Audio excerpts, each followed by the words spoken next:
I'm Tocky and I make saves like this, or this, every weekend. Today saw us play host to Hedon Rangers Eastside at our home ground of Westcott.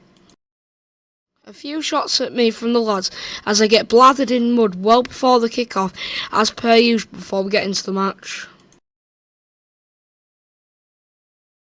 It was Hedon who took the initiative, and of all the early chances with this crossing and a through ball which I grabbed in the nick of time. Before this rocket of a shot from Hedon's number 8 wrong-footed me and dipped in at the far post.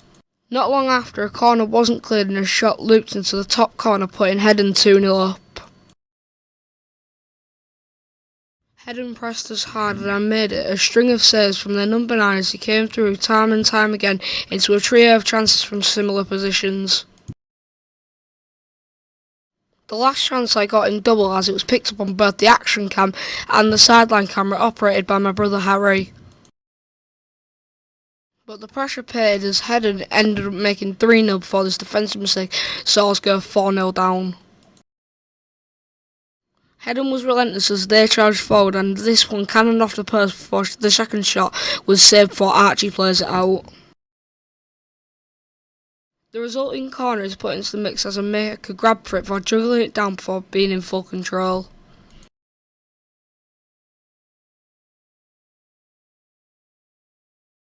As half-time blew, we were in a bit of a state and clearly had our worst half of football. Into the second half, we started to show a bit more, limiting Hedon to this chance as we had our best spell in the opening 10 minutes.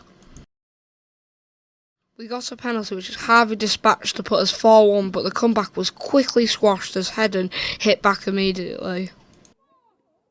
Hedon was back on it again, making it 5-1, then ramping the pressure up further for this howler from me. The low shot bobbled underneath my hand, megging me and giving Hedon a 6-1 lead. Bloody gutted as my technique was sloppy there and I should have done a lot better. All I can do is hold my hands up to this awful mistake. Hedon then made it 7 as I make the first save before the follow-up shot is turned in. Whilst the camera battery was changed, I made several more one-on-one saves like this one as the Hedon player put it right at me. A through ball saw me cut the chance down before Hedon added their 8th goal. I rushed out, making the save on the first shot before the ball luckily rebounded to a player who was in what could have been offside position to tap it in an open net. Not long after, the ref finally blew for full time. This was a disappointing result given our recent improvement in defence and teamwork as we capitulated to a mid-table side. Just a quick shout to the Hedon coach who reffed the game. His words of encouragement to me in a tough match helped me keep my head up, especially after my mistake for their 6th goal. No match next week, so hopefully with 2 training sessions we can recapture our team spirit and put this terrible result behind us and push on.